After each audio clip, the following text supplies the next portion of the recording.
wabarakatuh. Bismillah, alhamdulillah, salatu wassalamu ala rasulillah, la haula wa la quwwata illa billah, rabbi shrah li sadri wa yassir li amri wa hlul 'uqdatam min lisani yafqahu qawli. Amma ba'du, yang saya hormati Ibu Ari selaku Waka, Bu Era selaku Waka, sekaligus selaku guru penggerak satu-satunya di SMP Negeri 2 Legi. Bapak Ibu yang saya hormati, baik yang ASN atau yang E3K calon dan calon 1 dan calon 2, itu alhamdulillah kita panjatkan puji syukur kehadirat Allah Subhanahu wa taala, yang mana hingga siang ini kita masih diberikan kesehatan oleh Allah, karunia yang tak terhingga nilainya, karena sehat itu mahal. Yang kedua, selawat serta salam selalu kita curahkan kepada junjungan Nabi besar Muhammad Sallallahu Alaihi Wasallam, yang selalu membimbing rohani kita di jalan yang diridhoi oleh Allah. Ya, nggak akan habis ilmu itu, ojo medit sama ilmu. Ya, semakin ilmu dengan berikan, maka ilmu dengan akan semakin bertambah. Insya Allah seperti itu. Ya, terima kasih Bu Era, selamat untuk melaksanakan kegiatan ini. Semoga lancar hingga 9 bulan ke depan. Pak Haji siap mendukung hingga sukses. Demikian dari saya akhiri. Assalamualaikum warahmatullahi wabarakatuh.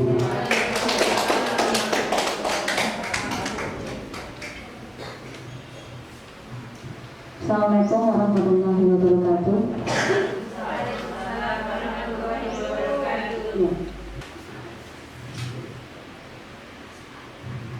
Ya. Oke. Saya izin berdiri dulu ya. Assalamualaikum warahmatullahi wabarakatuh. Kita akan mulai pengimbasan ini. Tapi sebelum pengimbasan kita lakukan, ada baiknya kita refleksi dulu.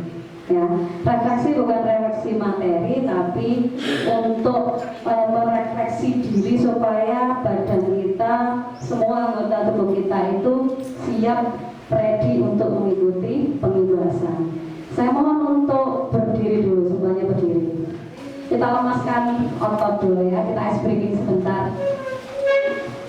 Kita ice breaking sebentar, cari posisi yang aman, yang tidak bersenggol-senggolan antar kelompok. Oke, kita latihan dulu refleksi tubuh ya, refleksi tubuh ya. Ini kita akan melakukan konsentrasi untuk memulai pembelajaran. Jadi nanti jenengan bisa terapkan kepada anak didik jenengan ya, bisa diterapkan ke kelas. Kalau jam-jam terakhir biasanya kan suka boring anak-anak, apalagi setelah lama mereka vakum dengan mengikuti pembelajaran daring, kemudian sekarang tatap muka terbatas. Nah, sekarang coba jenengan ikuti instruksi dari saya. Kita menyanyikan Topi Saya Bunda. Tahu ya, Topi Saya Bunda? Kita coba dulu. Kita hitung dulu, kita nyanyikan sama-sama. 1, 2, 3. Pakai gerakan. Topi saya Bunda, Bunda topi saya. Kalau tidak Bunda, bukan topi saya. Oke, tuh suaranya bagus semua. Yes. Lolos Lulus idol. Oke. Nah, sekarang kita akan ubah sedikit kata-kata dari lagunya. Ya, setiap ada kata topi, kita ganti ya, kita ganti ngerti nggih? Nah, ini ibu-ibu sudah tertawa dulu ini. Arahnya sudah tahu mungkin ya. Kita akan coba untuk menggerakkan badan dan seluruh pikiran kita ya, biar refresh nanti begitu ikut pengibasan. Kita mulai ya, setelah hitungan ketiga kita mulai ya. Oke, kita mulai ya. 1, 2, 3. Saya Bunda, Bunda, saya. Kalau tidak bundar, bukan saya. Ya, ini hanya untuk melatih psikomotor dari tubuh kita. Nah, sekarang konsentrasi yang kedua, ya. Jangan ikuti petunjuk dari saya. Semut sama gajah itu besaran mana? Gajah, ya. Nah, sekarang kita beri petunjuk arahan dulu. Kalau saya bilang semut, Bapak Ibu nanti bilang kecil, ya. Kalau saya bilang gajah, Bapak Ibu bilang besar. Nah, sekarang kata-katanya kita balik. Kita balik ya. Semut kecil, gajah besar, ya. Nanti setelah saya menghitung gajah, semut, saya tunjuk seseorang, silakan dijawab. Saya maju ini ya. Gajah, semut, gajah, semut, gajah, semut. Besar. Semut besar, semut kecil, ya. Berarti nanti Bu Divya yang akan memberikan testimoni nanti setelah pengibasan ini, ya. Sudah ketemu satu. Kita ulang lagi. Semut gajah, semut gajah, semut gajah. Benda. Gajah, gajah kecil, ya, aman. Kita tunjuk lagi. Gajah, semut, gajah, semut, gajah, semut. Semut besar. Dua. Testimoni kedua nanti buka. Ya, sudah ketemu. Kita ulang. Selanjutnya. Semut gajah, semut gajah, semut gajah, semut gajah. Kecil, betul? Oh, kurang satu lagi. Saya harus mencari satu lagi. Semut gajah, semut gajah, semut kecil. Oh ya. Kita hanya menemukan dua. Silakan duduk kembali. Intinya itu melatih konsentrasi anak-anak kita pada saat kita memberikan pembelajaran di jam-jam terakhir, ya. Jadi ada banyak trik, ada banyak ice breaking yang bisa kita terapkan tanpa menggunakan alat, kita bisa, ya. Hanya menggunakan modal suara tok, ya.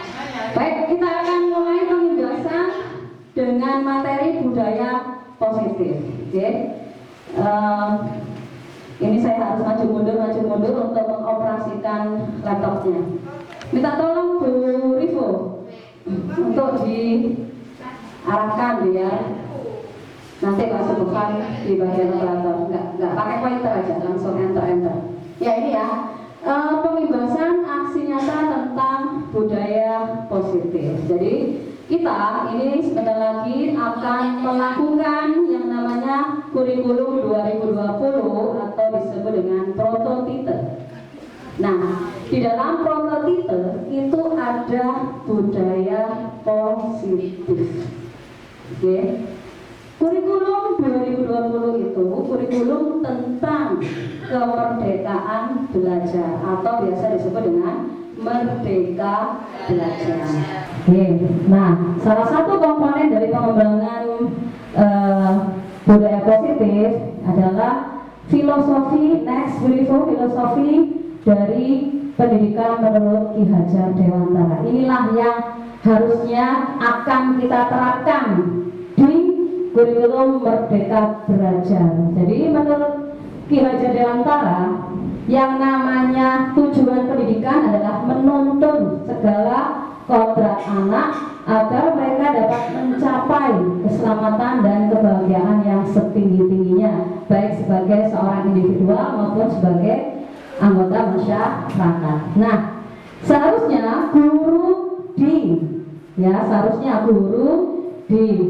kurikulum Merdeka Belajar ini yang pertama adalah menuntun anak sesuai kodratnya. Jadi kita hanya mendampingi, mengarahkan siswa tanpa ada paksaan, ya, tanpa ada paksaan. Dua, membuat desain pembelajaran yang berpusat pada siswa. Sekarang sudah tidak lagi student center, tapi bukan lagi teacher center ya, maaf, tapi student center.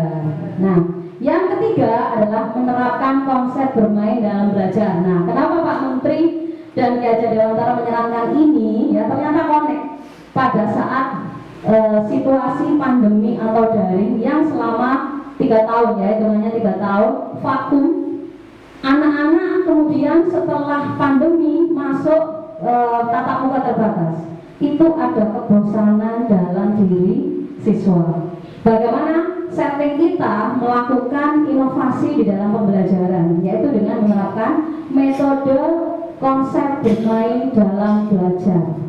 Ya, kalau di SD itu konsep bermain dengan belajar itu mereka memasukkan congklak ya, permainan congklak, engkle gitu loh, kita nyebutnya engkle.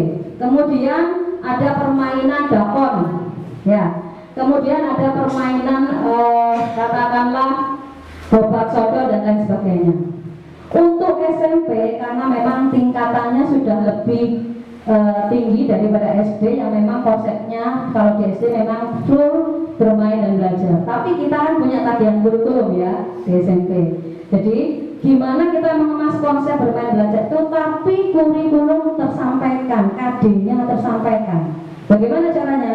Kalau yang sudah saya terapkan di kelas 9 FG karena memang saya mengampu di sana, itu membuat media bermain ular tangga. Jadi anak-anak kita bagi dalam kelompok-kelompok, ya, mereka bermain ular tangga. Di situ ada games. Di tiap nomor dan tingkatan-tingkatan dari tangganya itu ada soal-soal. Ya, ada soal-soal. Karena saya matkul seni budaya, jadi soalnya saya berikan seputar seni budaya kelas 7, 8, 9. Ini merangsang mereka untuk mengembalikan memori mereka tentang pembelajaran di kelas-kelas sebelumnya. Kenapa? Karena materi itu berlanjut, tidak putus hanya sampai kelas 7 atau kelas 8 ya, berkesinambungan sampai kelas 9. Itu bisa diterapkan dengan matkul lainnya. Ada di kelas 9G sudah saya tempelkan itu ular tangga yang di dalamnya termasuk 13 mata pelajaran. Ada soal matematika, ada soal IPS, IPA sampai dengan soal mulok bahasa daerah, semuanya lengkap. Jadi siapapun yang menginval guru di kelas tersebut bisa menggunakan media belajar ular tangga ini untuk menginval guru yang tidak berhalangan mengajar pada saat itu. Kenapa? Karena sudah siap, tinggal kita cara menerapkannya ke siswa. Nah, lanjut Berivo. Sebentar Berivo ya. Setelah itu kita menerapkan profil pelajar Pancasila ya. Profil pelajar Pancasila itu sudah. Kemudian menerapkan budi pekerti. Nah ini ya, nilai dan peran seorang guru itu harus ada dalam diri kita semua sebagai guru. Apa sih nilai kita? Nilai guru itu harus mandiri. Guru itu sutradara. Jadi di konsep Merdeka Belajar ini guru diperingankan tugasnya. Kenapa? Karena siswa yang aktif. Kita hanya mengarahkan dan mendampingi. Kemudian reflektif, harus mau menerima saran dari orang lain.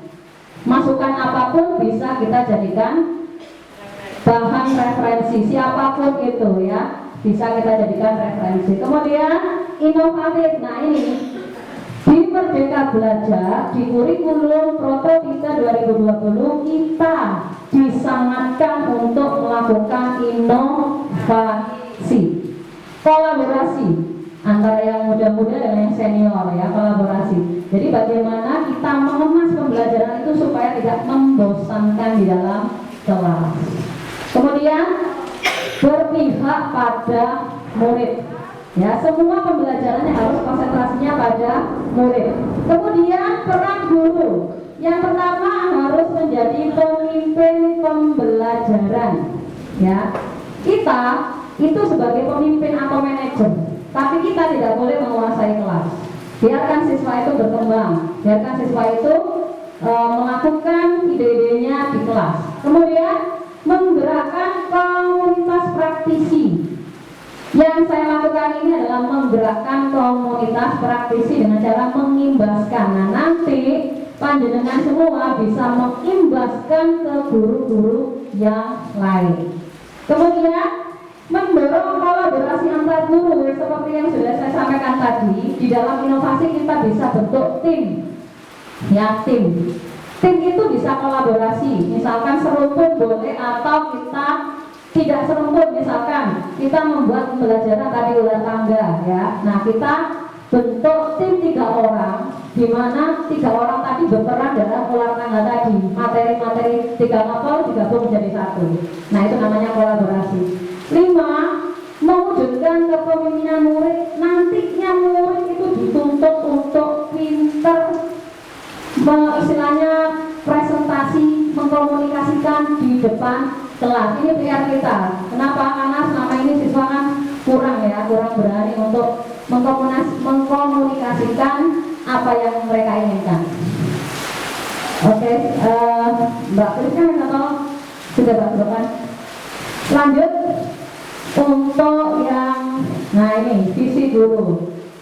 Visi seorang guru menurut Merdeka Belajar dan menurut Ki Hajar Dewantara adalah harus memiliki profil pelajar Pancasila. Profil pelajar Pancasila ini sudah kita masukkan ke dalam suplemen dokumen 1 yang sudah dilegalkan oleh Kepala Dinas. Jadi bersyukur SMP kita, SMP Negeri 2 MJ Tercinta sudah melegalkan ya dalam bentuk dokumen tentang konsep-konsep dari profil pelajar Pancasila ini. Apa sih profil pelajar Pancasila ini? Profil pelajar Pancasila itu harus siswa harus bertakwa. Benar ya? Jadi ya, mewujudkan anak-anak Indonesia yang memiliki profil pelajar yang beriman, bertakwa kepada Tuhan Yang Maha Esa, kemudian mandiri, inovatif, berkebinekaan global dan mampu hidup bergotong royong, bernalar kritis, ya, bernalar kritis. Nah ini semua yang nanti harus kita wujudkan ke siswa-siswa kita, ya. Kalau bernalar ini ya, berkebinekaan global itu maksudnya kita mengangkat budaya lokal yang ada di sekitar sekolah, ya. Budaya lokal di sekitar Beji itu apa? Kalau kemarin kita sudah pernah survei, Beji terkenal dengan bordir kopiahnya sekitar daerah Banjarnegara, Banjarnegara. Nah, itu budaya lokal. Bagaimana kita memasukkan materi-materi budaya lokal? Misalkan matematika. Bagaimana menghitung luas kopiah, dalamnya kopiah. Nah, itu matematika. Kemudian bahasa Indonesia. Apa makna dari motif-motif yang ada di kopiahnya? Nah, itu seperti itu ya. Maksudnya mengangkat berkebinekaan global. Next, Mbak. Kita lanjutkan. Nah, ini apa itu budaya positif? Budaya positif adalah nilai-nilai atau keyakinan-keyakinan dan kebiasaan-kebiasaan di sekolah yang berkembang menjadi pribadi yang kritis dan penuh hormat serta rasa tanggung jawab. Ini nanti bisa kita jadikan visi sekolah. Ya, di gambar ini kan sudah ada ya, di gambar ini yang bawah itu adalah kegiatan istiqosa. Otomatis kan anak-anak mempunyai budaya positif yang apa? Yang tadi beriman dan bertakwa kepada Tuhan Yang Maha Esa. Kemudian yang di atas itu ada siswa kita sedang membuat kapal Titanic dari limbah kertas. Termasuk apa di profil pelajar Pancasila? Inovatif, bernalar kritis, ya. Termasuk gambar yang di bawah itu ada seorang guru agama memberikan tausiah, itu juga masuk ke budi pekerti luhur dan beriman. Next, Mbak. Nah, konsep kunci di dalam budaya positif yang pertama yang dinamakan dengan perubahan paradigma belajar. Perubahan ini kita rasakan yang pertama, ya. Semua pembelajaran harus berpusat pada siswa. Kemudian ada lagi yang sudah kita lakukan, ujian nasional dihapus diganti AKR. Itu juga termasuk paradigma belajar di kurikulum Merdeka Belajar. Ada banyak hal, ya. Kita upas yang budaya positif. Nah ini budaya positif tidak lepas dari disiplin positif, nih ya. Disiplin itu apa menurut Ki-Hajar? Disiplin adalah memiliki motivasi internal, ya. Motivasi internal untuk mendisiplinkan diri sendiri, ya. Ini yang dimaksud dengan disiplin positif. Lanjut, Mbak.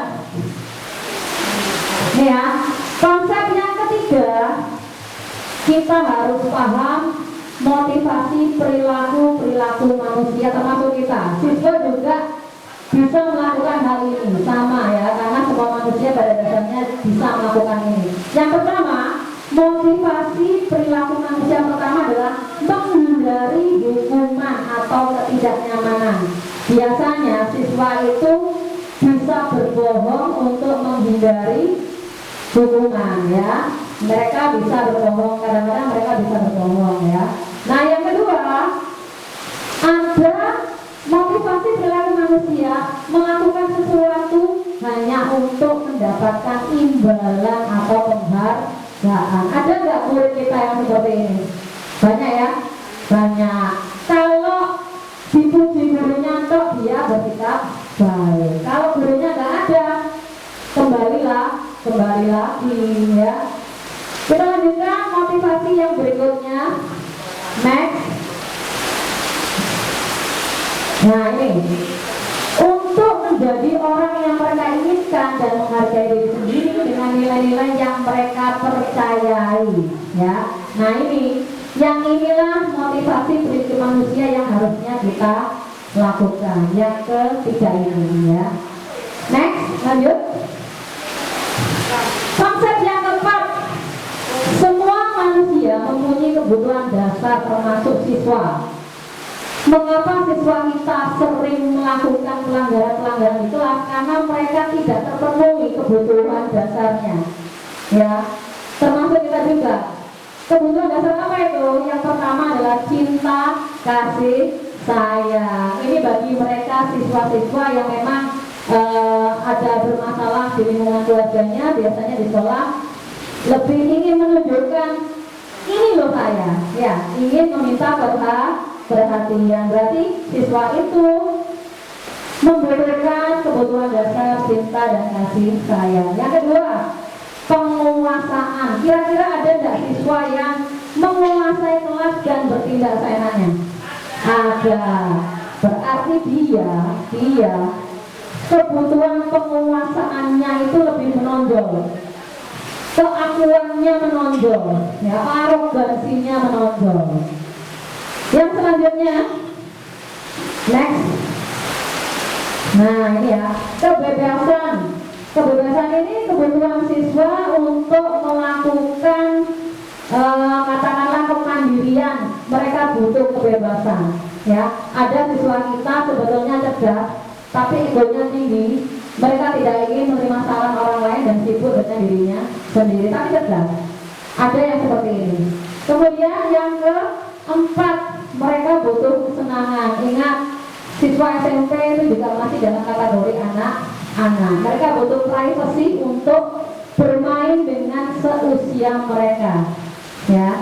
Biarkan mereka bermain di saat-saat libur, misalkan hari Minggu. Nah itu orang tua yang harus lebih berperan. Lanjut.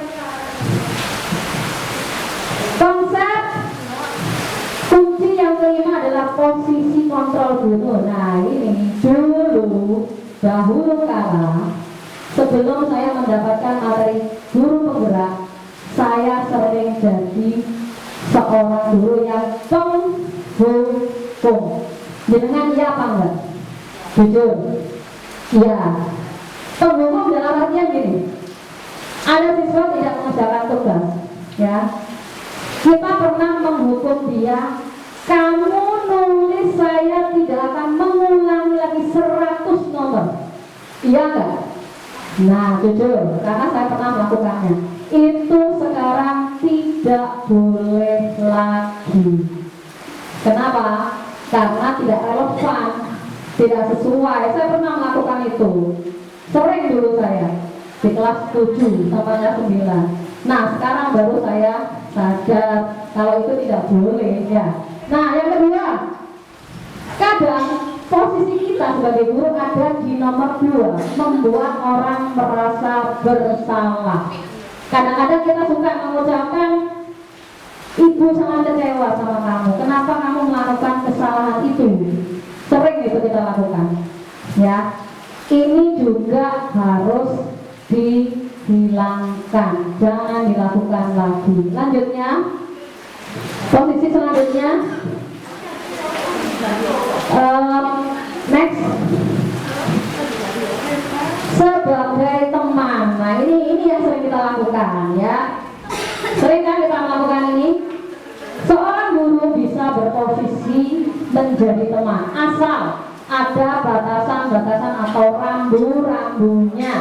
Jangan sampai mereka menyepelekan kita sebagai guru. Harus ada rambu-rambunya. Boleh menjadikan siswa sebagai teman, tapi tidak selalu digunakan. Kenapa? Nantinya mereka itu akan bertindak seenaknya. Wes, wes. Wong saya sudah plek sama Bu Vita, ya, jadi nggak ada rasa sungkan. Boleh kalau kita menerapkan ini sekali-sekali, tapi tidak boleh terus-menerus. Efeknya nanti siswa akan seenaknya. Kemudian yang keempat, next, sebagai teman. Nah, ini yang sering kita lakukan, ya. Sering kan kita melakukan ini? Seorang guru bisa berposisi menjadi teman asal ada batasan-batasan atau rambu-rambunya. Jangan sampai mereka menyepelekan kita sebagai guru. Harus ada rambu-rambunya. Boleh menjadikan siswa sebagai teman, tapi tidak selalu digunakan. Kenapa? Nantinya mereka itu akan bertindak seenaknya. Wes, wes. Wong saya sudah plek sama Bu Vita, ya. Jadi nggak ada rasa sungkan. Boleh kalau kita menerapkan ini sekali-sekali, tapi tidak boleh terus-menerus. Efeknya nanti siswa akan seenaknya. Kemudian yang keempat, kita pernah memposisikan diri kita sebagai seorang pemantau atau memonitor. Contohnya, ya, kalau kita berposisi pada pemantau, kalau ada siswa melanggar, tugas kita itu memantau. Ini kalau posisi kontrolnya sebagai pemantau. Memantau apa? Memantau semua kelakuan siswa yang melanggar tata aturan sekolah. Contoh kata-katanya, apa yang telah kamu lakukan? Sanksi atau konsekuensinya apa kalau kamu melanggar aturan? Itu jika kita berkedudukan atau berposisi sebagai seorang pemantau. Lanjutnya, next Mbak Rizka. Nih, ya, posisi yang paling tepat sebagai seorang guru di Merdeka Belajar adalah sebagai seorang manajer. Ya, ini yang harusnya kita berada saat ini. Manajer itu tidak pernah langsung menunjukkan kesalahan siswa kalau siswa melanggar, tapi kita menggiring anak itu supaya sadar apa yang dilakukan itu adalah salah. Contohnya, kita akan ambil kata-kata seperti ini. Nih, ya, mengapa kamu melanggar? melanggar aturan sekolah. Apa alasan kamu sehingga kamu melakukannya? Nah, kira-kira kalau itu kamu lakukan bermanfaat tidak buat kamu? Merugikan orang lain atau tidak? Nah, itu sebagai seorang manajer mengarahkan. Lanjutnya Mbak Priska. Yang keenam, konsep kunci yang keenam dalam budaya positif adalah keyakinan kelas. Nah, inilah yang akan kita kupas tuntas.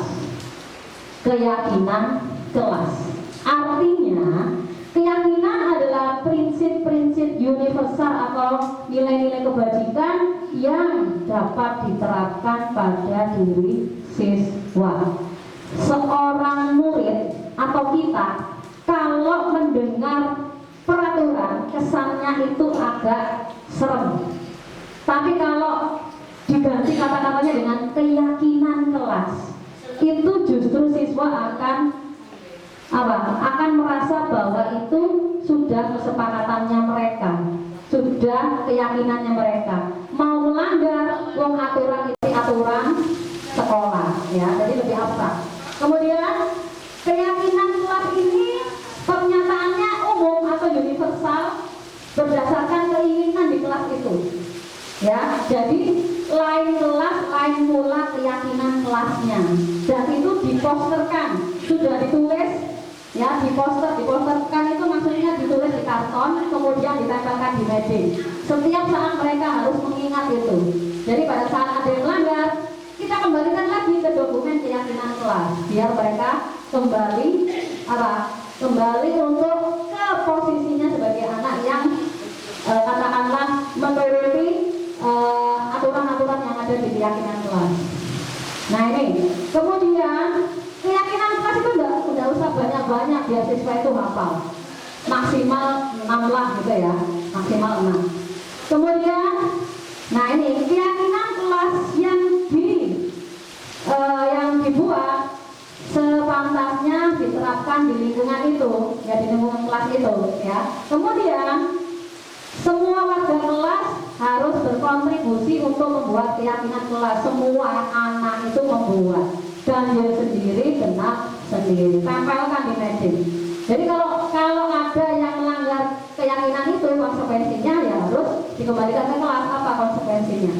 Kemudian bersedia meninjau waktu ke waktu. Artinya kalau keyakinan kelas itu ingin diganti oleh semua anak di kelas, ya harus kita ganti. Atau kita tambahi, ya harus kita tambahi. Atau dikurangi, ya harus kita kurangi. Jadi lakukan pembaharuan sewaktu-waktu keyakinan kelas itu. Lanjut.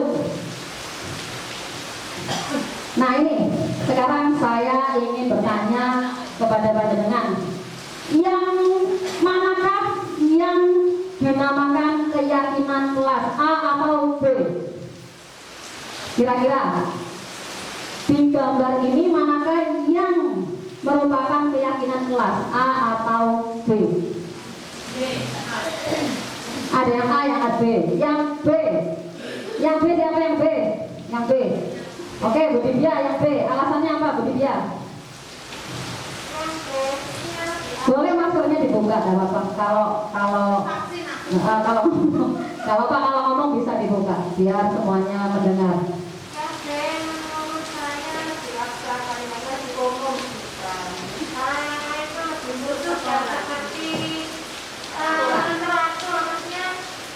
Dan harus diikuti seperti peraturan kata tertib gitu ya. Nah, kalau yang itu lebih umum, lebih besar menurut saya. Ya, ya, betul kata Bu Lydia ya. Kalau A itu peraturan. Kenapa? Karena sifatnya dia to the point, poin-poinnya, ya, poin-poinnya, dan bersifat mengikat, ya, bersifat mengikat. Datang tepat waktu, kemudian mengucapkan salam, ya, langsung to the point. Tapi yang B ini kesepakatan kelas. Kenapa? Karena kesepakatan kelas itu biasanya diawali dengan kata-kata kami pertama. Yang kedua merupakan gabungan dari keinginan-keinginan siswa di kelas. Ya, seandainya kita menginginkan menginginkan semua kelas kita ini seperti B. Ya, nyaman rasanya, aman kita juga. Ya. Lanjut, Pak Rizka. Nah, jenengan saksikan dengan sesama bagaimana cara membentuk keyakinan kelas. Diputar dulu. Silakan untuk mengamati videonya.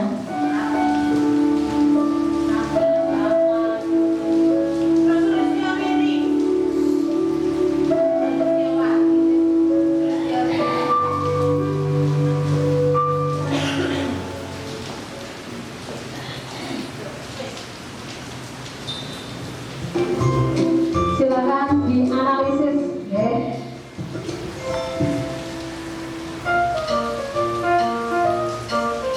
Halo, Bapak Ibu calon guru penggerak. Video ini akan menampilkan 6 panduan yang dapat diterapkan dalam menyusun kesepakatan kelas. Mari kita simak bersama. Izinkan murid untuk menyampaikan masalah yang dihadapi saat ia berada di kelas dan harapan kelas yang membuatnya nyaman. Hal ini bisa dilakukan secara individu, berkelompok, atau dari survei kelas. Seperti apa kelas impianmu? Ceritakan kelas impianmu. Bagaimana kondisi kelas, teman-temanmu, dan guru impianmu? Bertanyalah harapan tentang kelas. Apa yang mengharapkan tentang kondisi kelas, tentang gurunya, dan teman-teman di kelas. Kemudian tulis hasil diskusi tersebut di papan atau dalam poster. Hal ini memberi kesempatan murid dilibatkan dalam mengatur kelas. Cara ini menjadi lebih efektif dibandingkan hanya memberitahukan hal apa saja yang dilarang dilakukan. Menurut kalian, apa yang harus kita semua lakukan untuk mencapai kelas impian kita? Lakukan diskusi untuk mendapatkan umpan balik dari murid. Perjelas tentang kesepakatan kelas. Penting jika kesepakatan kelas berisi aturan yang murid percaya dan bisa dilakukan, baik sebagai individu maupun dalam kelompok. Pastikan bahwa semua daftar memang diperlukan dalam proses belajar mengajar. Jika ada yang melewati, pandu murid untuk menambahkan tujuan lain yang terlupakan atau menghapus tujuan yang tidak utama. Buatlah poster atau tabel yang menampilkan kesepakatan kelas yang disetujui di akhir. Kesepakatan kelas dibuat dapat berupa panduan tingkah laku, berupa kata yang positif. Misalnya, jangan berlari, berubah menjadi berjalan dengan hati-hati. Hindari kata jangan dan dilarang. Pada poin pertama, murid sepakat saling mendengarkan antara guru dan murid. Guru bisa menuliskan berupa gambaran tingkah laku yang diharapkan dari kesepakatan. Misalnya, kami, guru dan murid yang saling menyayangi. Buatlah penekanan pada sifat positif dalam kesepakatan kelas tersebut, yaitu saling menyayangi. Pada poin kedua, murid sepakat. Murid aktif dan semangat saat belajar. Guru bisa menuliskan berupa gambaran tingkah laku yang diharapkan dari kesepakatan. Misalnya, kami murid yang semangat belajar. Buatlah penekanan pada sifat positif dalam kesepakatan kelas tersebut, yaitu semangat. Pada poin ketiga, murid sepakat saling membantu jika ada yang mengalami kesulitan. Guru bisa menuliskan berupa gambaran tingkah laku yang diharapkan dari kesepakatan. Misalnya, kami murid yang peduli dengan teman-teman. Buatlah penekanan pada sifat positif dalam kesepakatan kelas tersebut, yaitu peduli. Pastikan jumlah poin kesepakatan kelas tidak terlalu banyak, sehingga mudah dipahami dan dilakukan murid. Untuk menciptakan rasa memiliki, beri waktu bagi semua murid untuk menandatangani atau memberi nama ataupun tanda pada poster kontrak kesepakatan. Guru juga perlu memberikan tanda tangan. Letakkan poster kontrak kesepakatan di bagian kelas yang terlihat oleh semua murid dan guru. Perhatikan umur perkembangan murid. Untuk murid PAUD, bisa memberikan cap tangan untuk tanda menyepakati kesepakatan kelas. refleksi secara rutin terkait kontrak kesepakatan kelas yang sudah disusun. Tanyakan siswa terkait perkembangan penerapan aturan dan tentukan apakah ada hal yang perlu diubah atau diperbaiki. Apakah kesepakatan kelas ini sudah bisa dilakukan? Sudah Bu, tapi kadang masih ada yang suka ngobrol. Ayo kita diskusikan lagi mengapa hal ini sulit dilakukan. Baik Bu. Lakukan proses ini terutama saat pertama, awal tahun ajaran baru. Kedua, saat ada murid yang melakukan hal yang tidak sesuai kesepakatan. Ketiga, sebelum menjalankan aktivitas baru. Keempat, ketika awal masuk sekolah setelah libur panjang. Proses ini tidak akan pernah berhenti dan akan selalu dikembangkan. Seperti proses belajar yang terus berlangsung selama kita hidup. Semangat mencoba. Iya, kita lanjutkan. Next berikutnya, Bu Prita. Dilanjutkan di next berikutnya. Di next. Nah ini ya. Jadi tadi sudah kita tayangkan video tentang membuat keyakinan kelas. Keyakinan kelas kita buat itu biasanya di awal semester bisa, di awal pelajaran ajaran baru bisa, atau setelah siswa libur panjang bisa kita lakukan. Di titik-titik di mana masa-masa siswa itu akan melakukan katakanlah kenakalan-kenakalan kembali.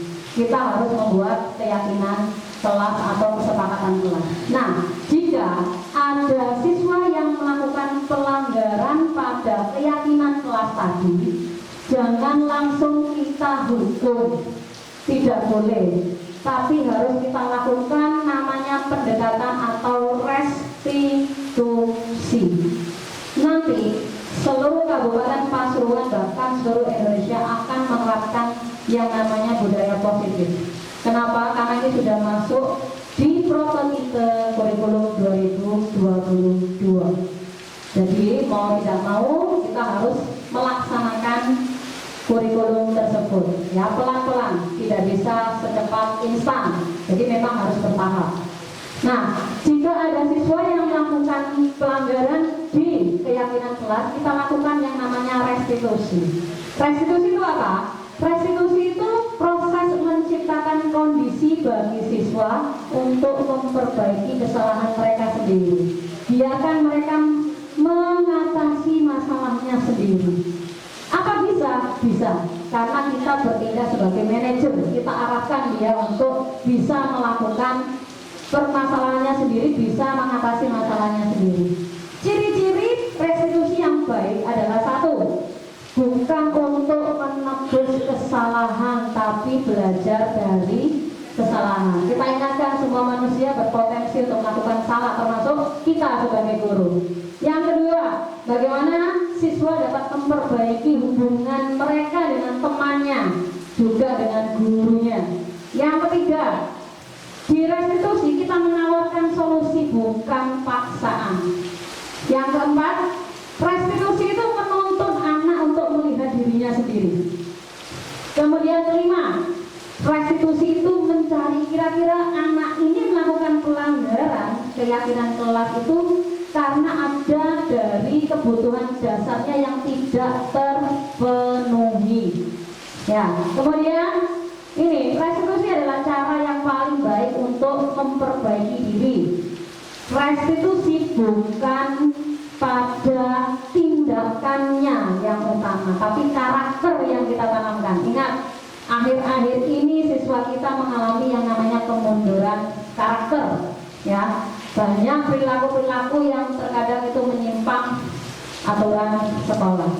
Nah, ini restitusi itu fokus pada solusi yang nantinya siswa itu akan kita kembalikan pada kelompoknya dan diterima oleh teman-temannya di kelas. Ya, karena semua manusia itu juga punya potensi untuk melakukan salah. Lanjutnya. Nah, ini ya, di dalam restitusi itu ada 3 tahapan. Ya, ini 3 tahapan ini kita akan kupas satu-satu ya. di segitiga restitusi. Yang pertama itu ada validasi tindakan yang salah, kemudian menstabilkan identitas dan menanyakan keyakinan. Lanjutnya Mbak Priska. Ini ya, ini restitusi yang pernah saya lakukan di kelas 9G. Nih ya, jadi restitusi ini yang gini, pada saat jam istirahat itu ada 2 orang dari 9G, Danar sama Fikri itu pinjam buku, mereka itu berebut buku, sehingga membuat anak kelas 9G lainnya itu terganggu, karena pada saat itu di jam istirahat Pak Suwandi memang menyuruh anak-anak untuk meresum buku catatan fiksi ya, semacam novel, roman dan lain sebagainya. Dan ternyata di saat itu mereka melakukan pelanggaran. Di saat itu juga kebetulan ada Bu Nani yang pada saat itu bertugas sebagai petugas perpustakaan. Sehingga Ibu Nani melaporkan ke saya sebagai wali kelas 9G bahwa 2 anak ini bertengkar. Akhirnya saya merasa perlu melakukan restitusi setelah pulang sekolah. Ini kita lakukan untuk supaya anak itu sadar bahwa yang dia lakukan itu melanggar keyakinan kelas. Lanjutnya Mbak Priska. Kita susun dulu rencana. Sebelum kita melakukan restitusi, kita susun rencana dulu. Rencananya apa? Saya mencatat laporan pelanggaran setelah dapat laporan dari Bu Nani. Kemudian saya tulis di buku catatan wali kelas karena memang saya punya. Yang kedua, memanggil siswa yang akan kita lakukan restitusi, melakukan kecocokan data antara siswa yang melanggar dengan laporan yang kita terima, sama atau tidak. Baru setelah itu kita ingatkan 2 anak itu tentang keyakinan kelas yang sudah dibuat di kelas. Kira-kira melanggar atau sesuai atau tidak, ya. Kemudian kita tanyakan keyakinan yang ada di ruang perpustakaan atau SOP-nya perpustakaan. Salah satunya adalah tidak boleh gaduh di ruang perpustakaan, ya. Atau kata tidak boleh diperhalus, ya. Di saat membaca di ruang perpustakaan tidak diperkenankan untuk membuat gaduh sehingga mengganggu pembaca yang lain. Nah, seperti itu. Nih ya. Lanjut Mbak Priska. Nah, ini tahapan saya melakukan restitusi. Apa sih tahapan menstabilkan identitas ini? Tahapan di mana kita membuat murid yang merasa gagal karena berbuat salah menjadi kembali positif, kembali berbuat baik, ya, kembali menjadi baik. Itu namanya menstabilkan identitas. Dengan kata-kata apa? Kita tidak boleh langsung bilang kamu itu salah. Sudah tahu kamu salah kok masih ngeyel aja, nggak boleh. Jadi kita ganti. Nah, berbuat salah itu adalah hal yang manusiawi. Setiap orang berhak pernah melakukan kesalahan. Dan bagaimana kita cara memperbaiki dirinya sendiri. Ya, kita lanjutkan. Next, Mbak Priska.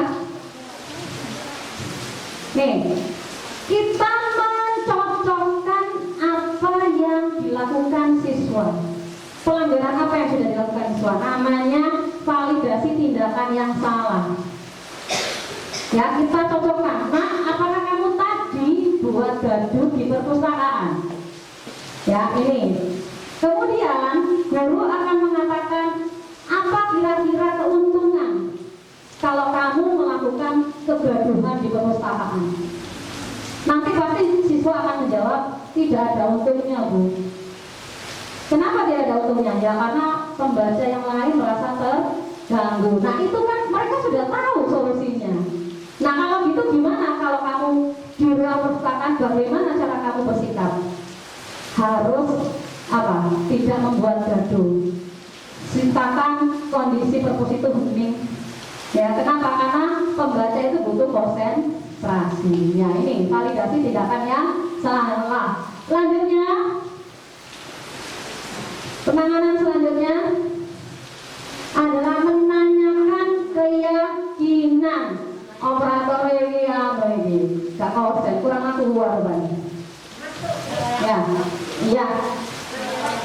memang jam-jam siang ini ya ngantuk, tapi ya harus termotivasi lagi, harus semangat lagi. Yang ketiga, menanyakan keyakinan. Kita ingatkan keyakinan yang sudah dibuat di ruang perpustakaan. Ingat ya, keyakinan itu bukan hanya di kelas kok. Di ruang-ruang tertentu yang mengumpulkan siswa itu ada namanya keyakinan.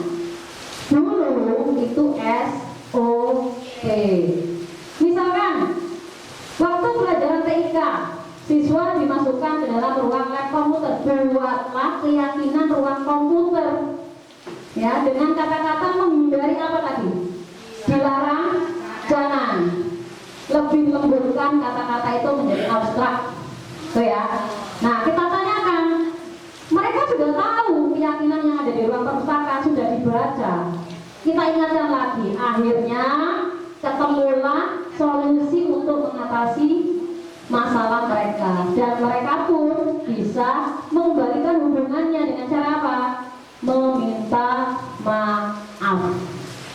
Biarkan mereka yang melakukan permintaan maaf itu, jangan kita. Ya, ini kita sebagai manajer menggiring. Selanjutnya, nah ini di dalam penanganan restitusi, ya, itu kita harus bisa membedakan hukuman dan konsekuensi. Yang kita lakukan bukan hukuman, ini dilema buat kita, terutama saya di kesiswaan, bagaimana mengemas konsekuensi itu menjadi lebih lembut ya. Nah, ini perbedaan hukuman dengan konsekuensi. Kalau hukuman pasti akan menyakitkan, hal-hal menyakitkan harus terjadi. Ya, pasti ada yang tersakiti dengan hukuman. Dua, membuat anak sakit fisik maupun hati. Coba kamu sejam 100 kali, pemakut hari itu, pingsan. Ciptakan konsekuensi, ya, jangan sampai hukuman. Ya, konsekuensinya apa? Kalau siswa datang terlambat, kita lakukan restitusi dulu, ya. Konsekuensinya kita tentukan bersama. Nah, ini ya, anak membenci disiplin akhirnya. Kenapa ya? Karena tadi sanksi hukuman yang terlalu berat dan bersifat memaksa. Selanjutnya, mendorong anak jadi menyalahkan dirinya sendiri, malu. Kenapa? Karena dihukum di depan lapangan upacara misalkan. Nah, itu sekarang tidak boleh. Kemudian dia jadi menutupi dirinya sendiri dan beranggapan dirinya adalah buruk. Yang lebih arogan lagi, dia bertindak lebih brutal. Itu akibatnya. Ya, anak belajar untuk menyembunyikan kesalahan dari orang tuanya, iya enggak? Iya. Kalau sudah dihukum gurunya, anak itu tidak pernah bilang sama orang tuanya. Takut. Ya, yang terakhir, marah, rasa bersalah, dipermalukan dan tidak dihargai. Nah, yang harus kita lakukan adalah konsekuensi. Ya, sesuatu yang sudah terjadi biarlah terjadi. Bagaimana caranya untuk memperbaiki diri. Kemudian membuat anak merasa tidak nyaman jika dia selalu melakukan kesalahan, tidak nyaman. Ya, misalkan kasus ada anak ngomong kotor, biasa sore banggilan, COK ini betul, titik COK. Ya, kalau kita menghukum, nah lari dari lapangan 10 kali hukuman. Tapi kalau kita mengkonsekuensi, nah yang kamu lakukan itu, apakah menurut kamu itu bermanfaat? Coba kamu baca tafsir ayat ini. Kebetulan misalkan kita guru PAI, sudah berikan tafsirnya, jangan Qurannya ya, jangan tulisan Arabnya, karena memang tidak semua siswa itu bisa lancar membaca. Tunjukkan artinya, tafsirnya. Setelah dia tahu, dia akan mengerti bahwa yang dilakukan itu melanggar aturan Allah. Ya, konsekuensinya apa? Karena kamu tadi sudah berkata kotor, ya.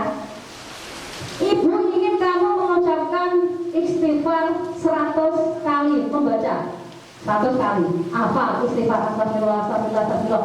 Kalau sudah, buatlah kaligrafi istighfar itu, tempelkan di medik. Nah itu contoh konsekuensi seperti itu yang lebih ke memanusiakan manusia atau melembutkan hati siswa. Lanjutnya kita lanjutkan, harus dimulai ya dari sekarang perlahan-lahan. Kita lanjutkan Mbak Priska. Nah ini kira-kira nomor satu ini nomor satu, coba dijawab kira-kira ini konsekuensi atau hukuman. Konsekuensi atau hukuman?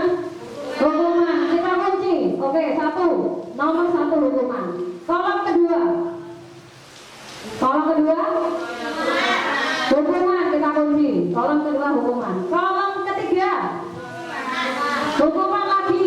Keempat konsekuensi. Kelima konsekuensi. Keenam, ayo keenam konsekuensi atau hukuman? Coba dicermati lagi.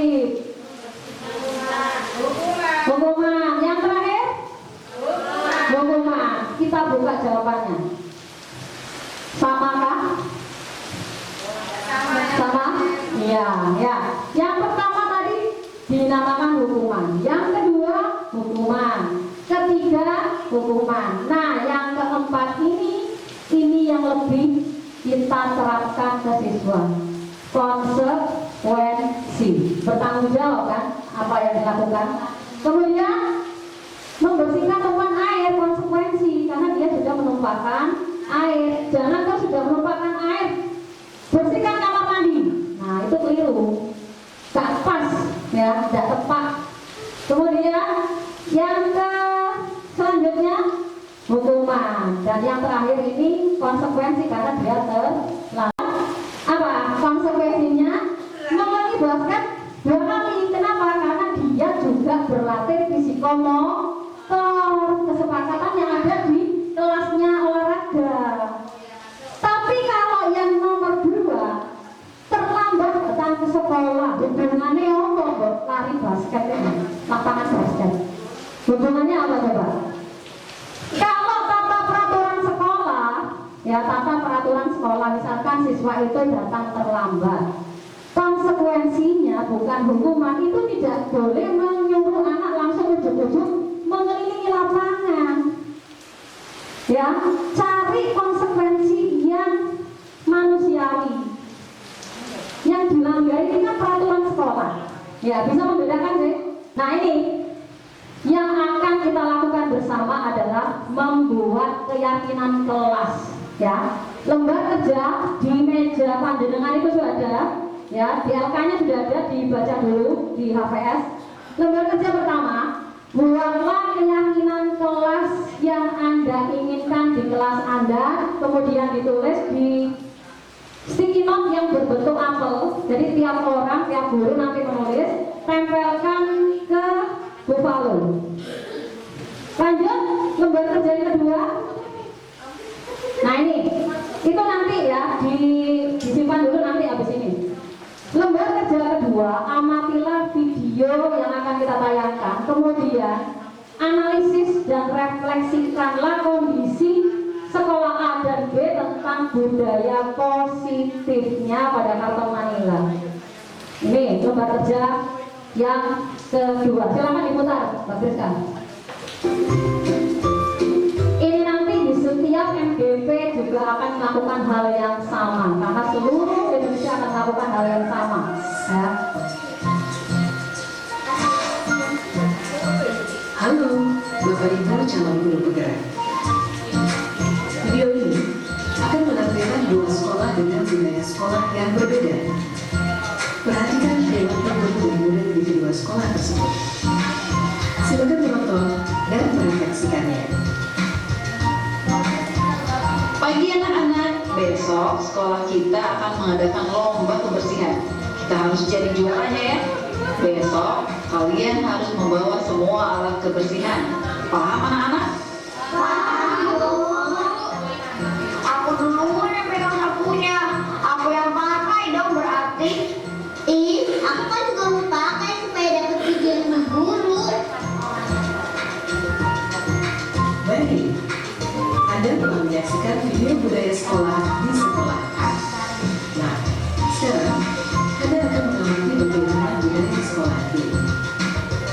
buat guru dan murid di sekolah ini. Silakan diamati kondisi budaya positifnya. Selamat pagi anak-anak. Agenda belajar kita pagi ini kita akan keliling sekolah Bedakan guru di kelas A dan B. dan mengamati kebersihan lingkungan di sekolah kita ya. Nanti sampaikan satu persatu di kelas.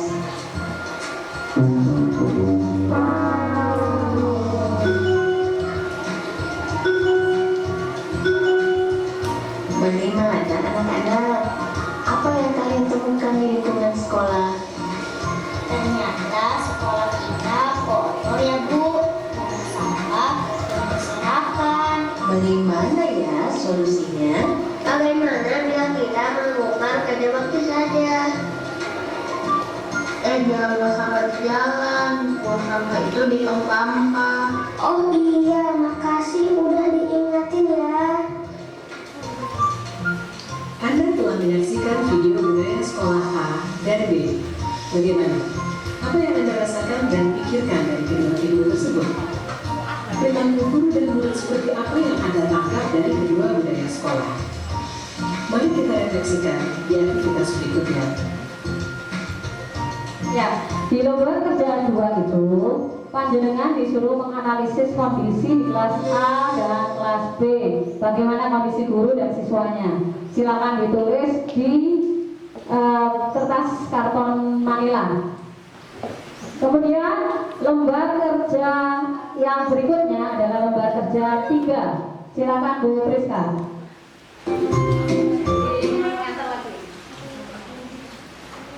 Ya, lembar ketiga ini kita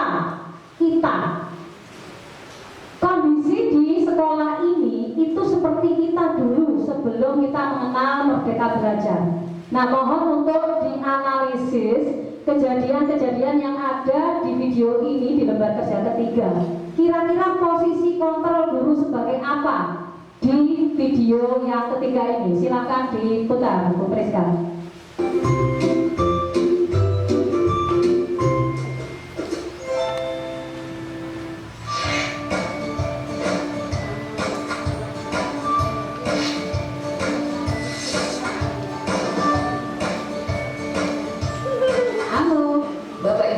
Calon guru penggerak.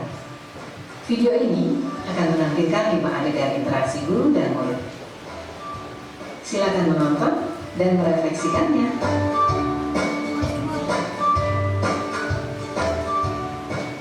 Silakan dilihat perbedaan guru A, B, C, D, dan E. Pagi anak-anak, silakan PR yang kemarin ibu berikan diletakkan di meja. Anton, kamu sudah mengerjakan belum? Ayo, siapa yang kira-kira seperti ini?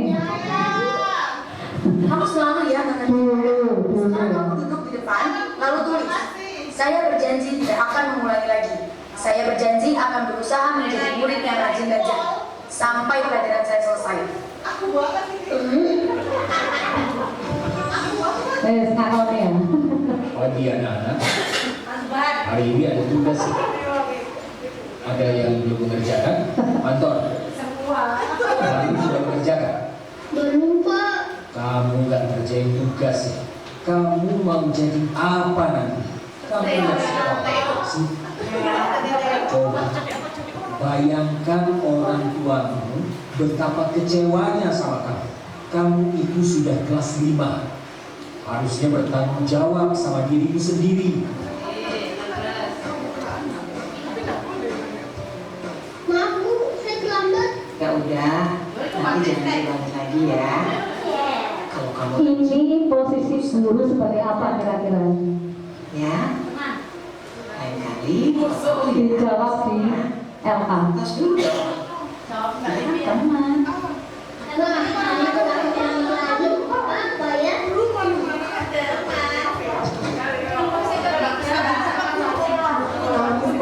Nah ini. Kamu sudah 3 kali loh. Yang tugasnya mencatat kelakuan-kelakuan tadi posisi sebagai apa? 3 kali berarti saya dapat Guru sebagai apa? Yang kira-kira mencatat tadi loh, mencatat kelakuan anak-anak posisinya sebagai apa? Bu, saya mengulangi tugas.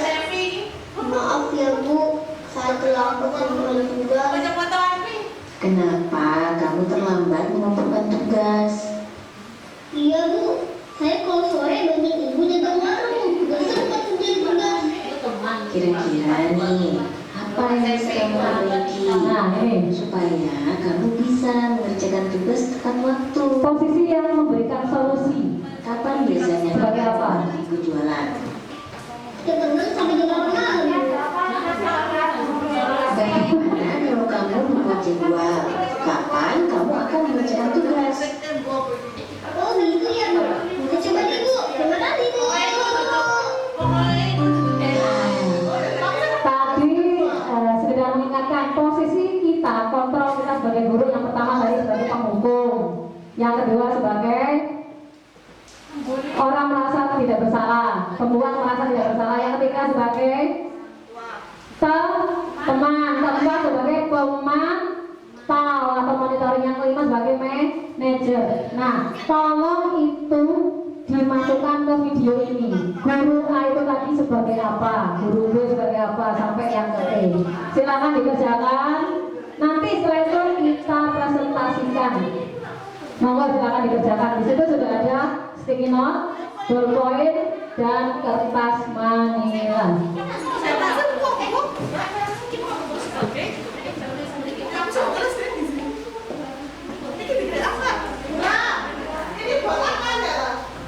Yang sticky note itu untuk keyakinan kelasnya, kesepakatan kelas, keyakinan kelas. Buatlah masing-masing satu orang satu keyakinan kelas, terus ditempel di karton manila. Sedangkan yang lembar kerja 2 menganalisis dari budaya positif kelas AB ditulis di karton pakai spidol. Yang LK ketiga juga ditulis pakai spidol. Nanti kita presentasikan.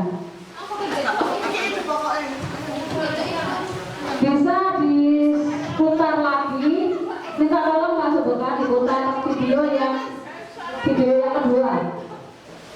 Sebelum nah ini diputarkan. Sekolah A dan B, budaya positifnya. Loh, yang tadi Pak. Lagi. Nah ini diputarkan, itu video. Minta tolong. Nah, sambil dengarkan budaya positif kelas A dan B.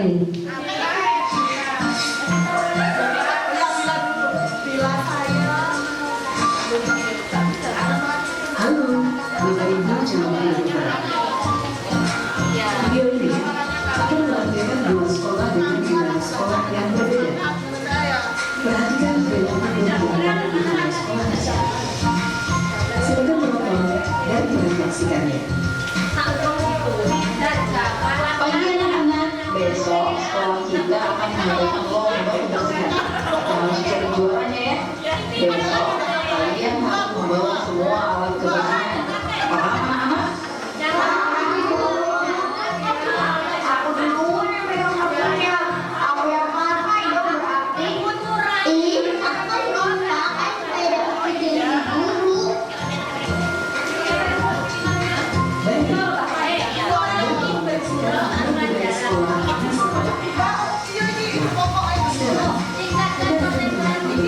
Dari sekolah. Tapi itu guru dan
siswa ya. Kesepakatan kami sepakat berarti ya di dalam kelas itu siapa? Guru dan siswa.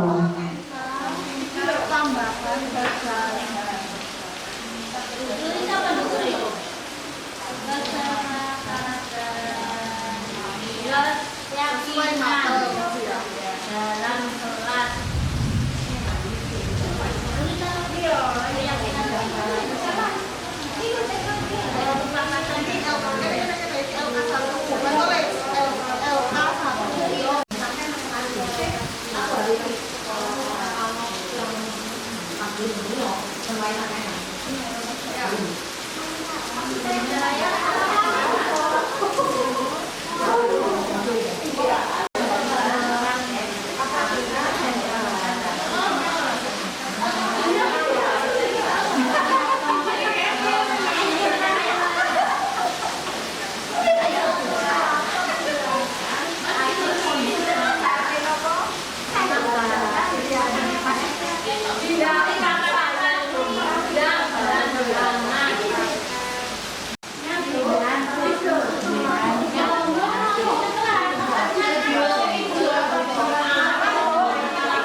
Tiga-tiganya maju. Kelompok 2 tadi yang kena SBG pertama siapa? Bu Divya, silakan kelompok 2 maju. Konsekuensi, bukan hukuman ya, konsekuensi. Karena SBG-nya kurang konsentrasi.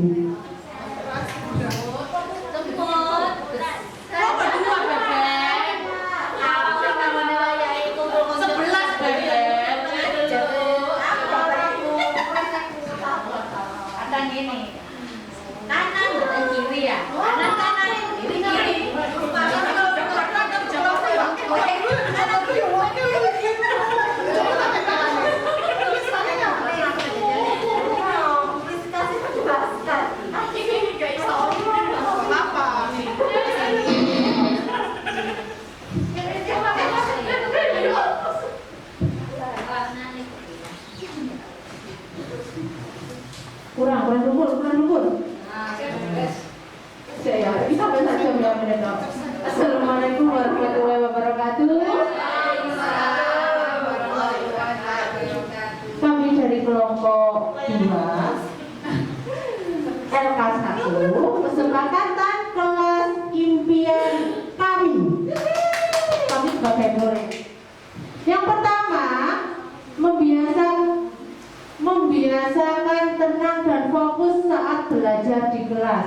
Jadi kita membuat kesepakatan di kelas agar saat guru menerangkan kita harus tenang dan fokus. Yang nomor 2, kami semangat mengerjakan tugas atau kita semangat dalam saat pembelajaran di kelas. Tidak hanya muridnya tapi gurunya juga harus semangat.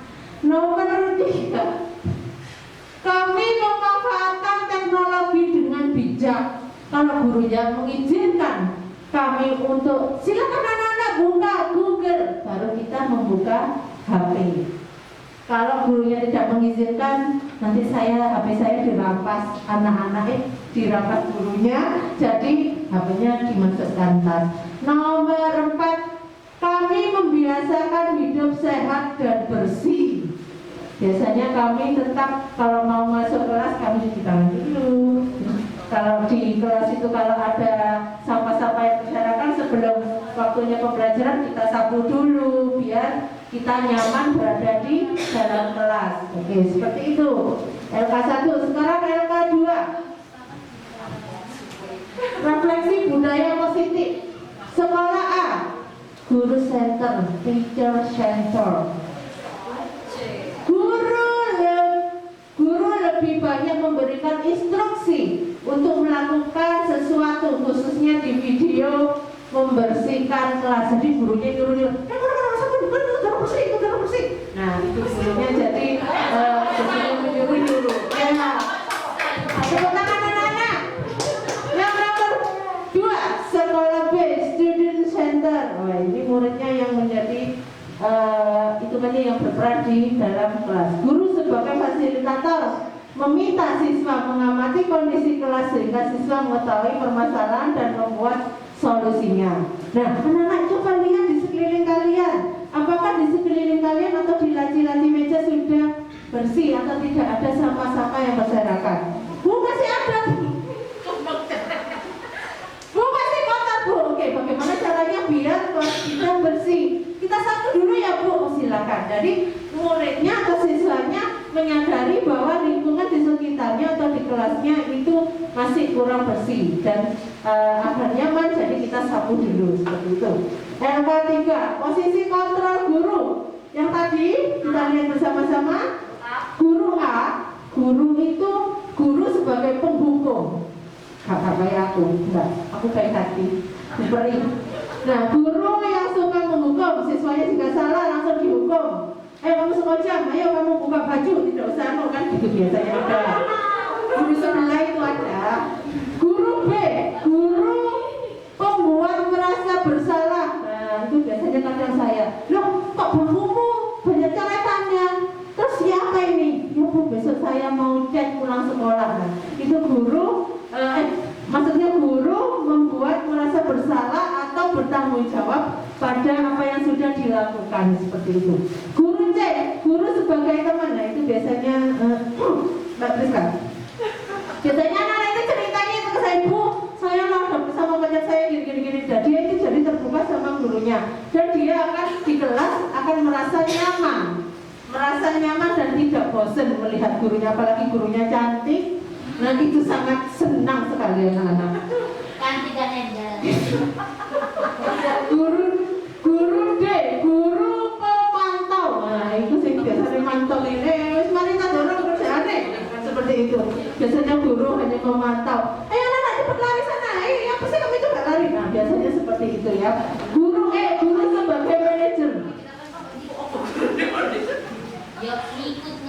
Nah, gurunya tidak hanya memberikan tugas kayak ayo anak-anak kerjakan tugas, tapi gurunya akan mengontrol atau memberikan alternatif atau solusi pada anaknya. Oh, kalau kamu tidak bisa mengerjakan ini, ini.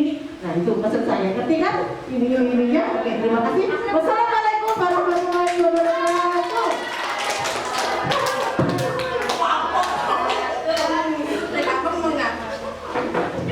Silakan ditempelkan di papan.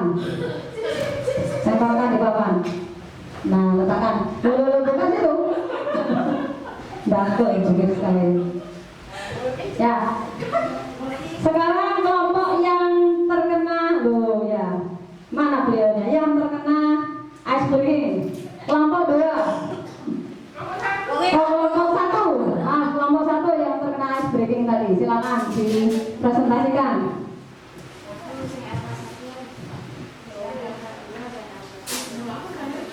Silakan dipresentasikan. Monggo, tiga-tiganya.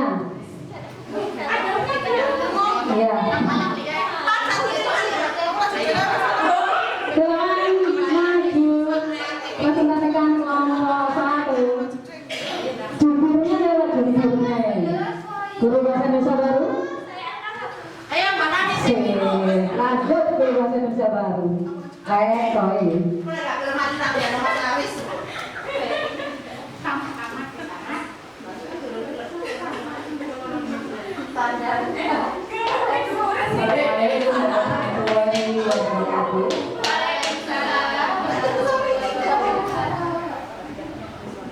Kami dari kelompok 1 mewakili teman-teman yang tadinya dapat skorsing. Oke, untuk hasil lembaga kerja pertama, ini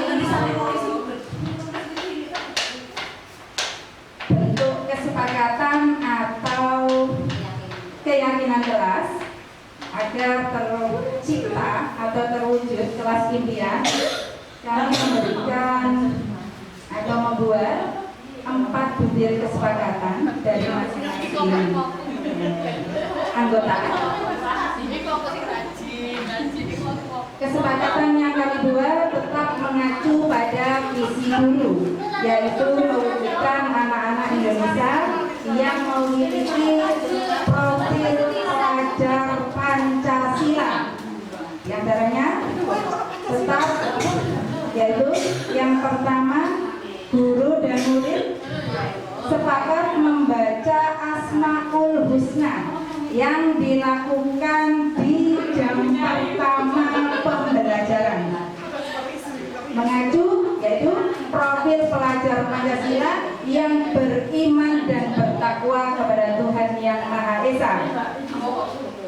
Yang kedua, guru dan murid sepakat tidak meninggalkan kelas sebelum keadaan kelas bersih di jam terakhir pembelajaran. Kesepakatan yang kedua, guru dan peserta didik membiasakan menyanyikan lagu nasional sebagai wujud cinta tanah air. Ya, karena memang untuk mencerminkan profil pelajar Pancasila. Yang ketiga, guru dan peserta didik sepakat tidak memainkan ponsel saat proses belajar mengajar berlangsung. Hal ini ditujukan agar siswa lebih mandiri, tidak selalu mengandalkan internet, sehingga kreasi berpikirnya lebih berkembang.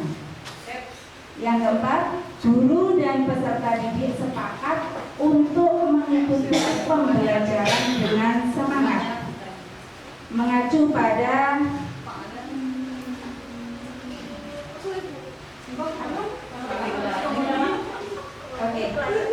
dari kami hanya saja, ya. Kemudian untuk LK2 akan dilanjutkan oleh kami.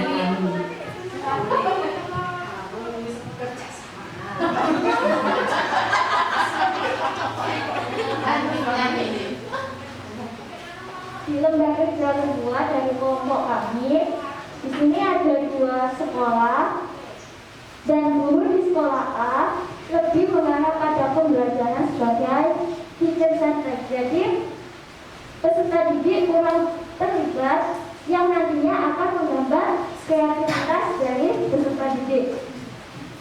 Yang kedua, guru di sekolah B mengarah pada student centered, di mana studi tersebut diajak untuk aktif dalam pembelajaran, di mana metode ini lebih mengarahkan untuk menanyakan pendapat peserta didik. Mungkin itu.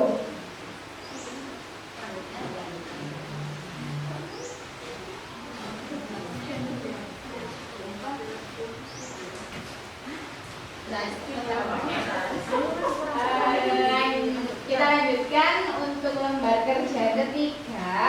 Menurut video tadi ada 5 guru. Yang guru pertama kalau dari kelompok kami itu guru sebagai penghukum karena masuk kelas ceritanya itu. Terus yang kedua, guru sebagai pembuat orang merasa bersalah. Guru yang ketiga, posisi guru itu sebagai teman. Yang keempat sebagai pemantau dan yang terakhir sebagai manajer.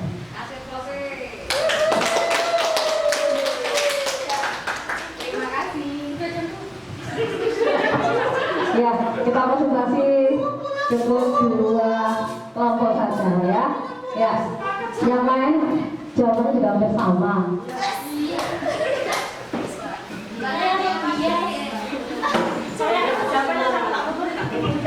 Ya, kita mengenal dulu ini perwakilan kelompok 1 dan 2 yang presentasi ya. Yang pertama icebreaking. Ya. Ya, sebentar.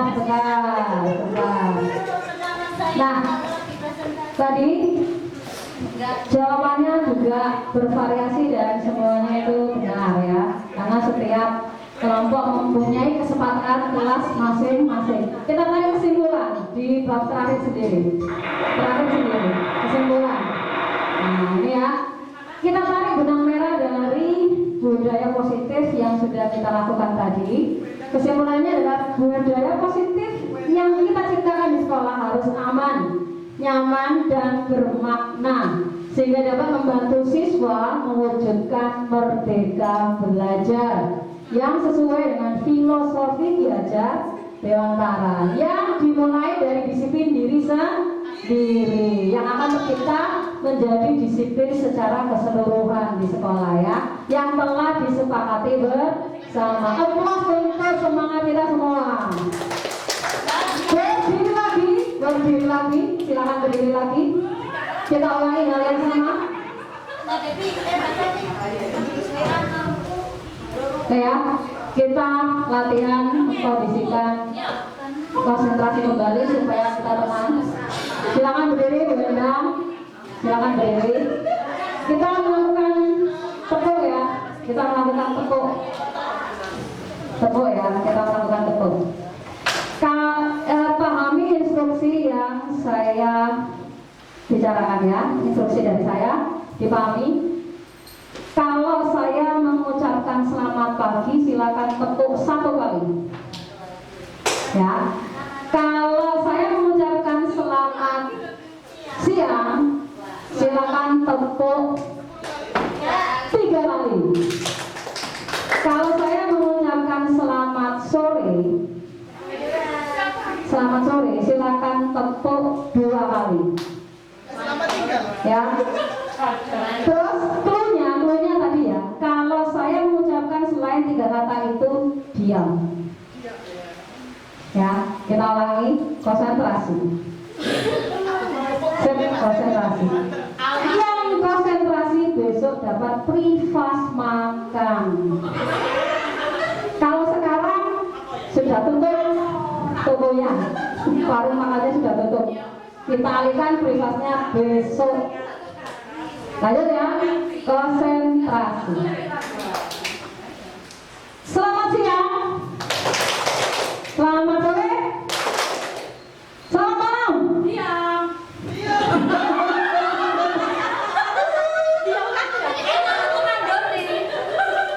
Selamat sore, selamat pagi, sore, pagi, sore, siang, malam. Selamat malam,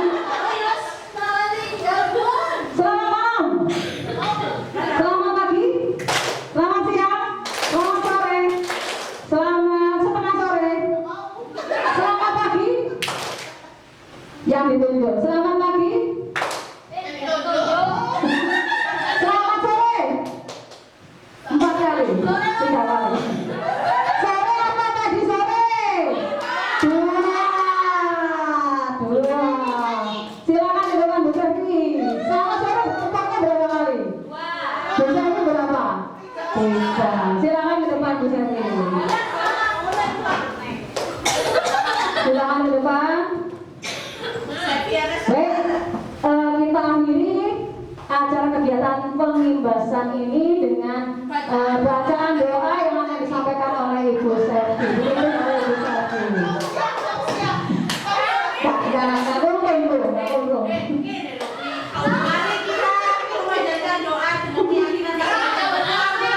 Ayo, Bu Selvi silakan dipimpin untuk berdoa karena tadi sudah terkena ice breaking. Silakan. Berdiri semua.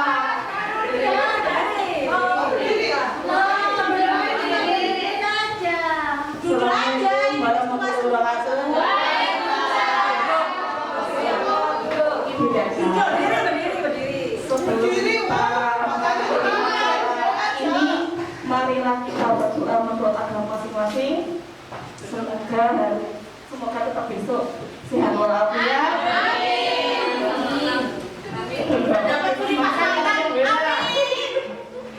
Terus semoga dilancarkan rezekinya semua. Bagi yang ulang tahun semua.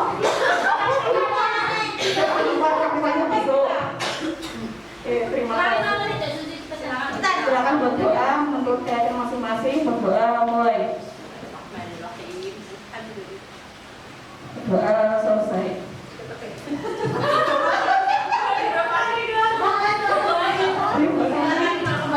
Tetap semangat, jaga kesehatan, sehat selalu.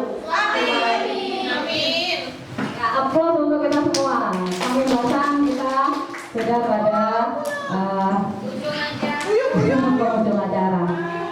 Ya, untuk breakfast makannya dilakukan besok setelah pulang sekolah. Ya, tapi sudah dikirim.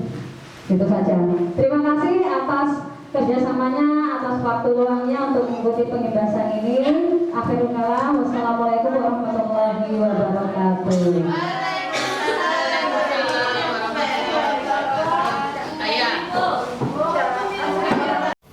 Setelah kami membuat kesepakatan kelas, kami merasa puas dan senang sebab kesepakatan yang kami buat merupakan keinginan bersama untuk mewujudkan kelas impian kami yang nantinya kesepakatan tersebut harus kami patuhi bersama.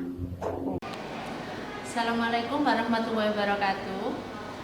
Setelah saya mendapatkan pengimbasan tentang budaya positif, saya baru memahami dan mengerti bahwa tugas kita sebagai guru harus lebih menuntun siswa pada kodratnya dengan menerapkan nilai, peran guru serta memposisikan diri kita sebagai manajer untuk anak didik kita yang akan mengarahkan siswa untuk dapat mengatasi masalahnya sendiri. Sebagai guru BK, saya merasa restitusi adalah cara efektif yang tepat dapat saya lakukan untuk mengatasi persoalan kedisiplinan di sekolah kami. Saya juga akan menerapkan keyakinan kelas sebagai alternatif mengatasi kedisiplinan siswa di kelas yang nantinya akan dapat mempengaruhi atau bisa merubah siswa itu menjadi lebih baik. Seperti itu. Terima kasih. Wassalamualaikum warahmatullahi wabarakatuh. Setelah saya mendapatkan pengimbasan tentang materi budaya positif ini, saya merasa seperti dikuliti diri sendiri. Karena selama ini mindset saya tentang bagaimana melakukan pembelajaran di kelas tidak sesuai dengan konsep pendidikan menurut Ki Hajar Dewantara.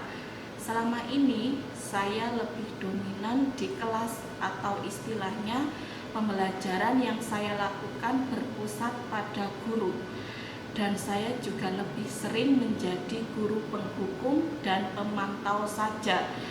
Tapi setelah saya mendapatkan pengimbasan ini, saya baru paham bagaimana seharusnya saya melakukan pembelajaran yang di kelas dengan menerapkan keyakinan kelas dan mulai memahami tentang nilai. Peran saya sebagai guru dan posisi kontrol saya sebagai manajer yang akan menuntun siswa untuk menjadi seorang pelajar yang memiliki profil pelajar Pancasila, dan saya akan mencoba menerapkan hasil pengimbasan ini di kelas yang saya ajar. Terima kasih Bu Hera dengan sharing ilmunya. Ternyata itu jauh dari baik, ya. Ternyata kurang mendidik, ya. Jadi kita perlu refleksi diri. Akhirnya kita butuh refleksi diri, ya.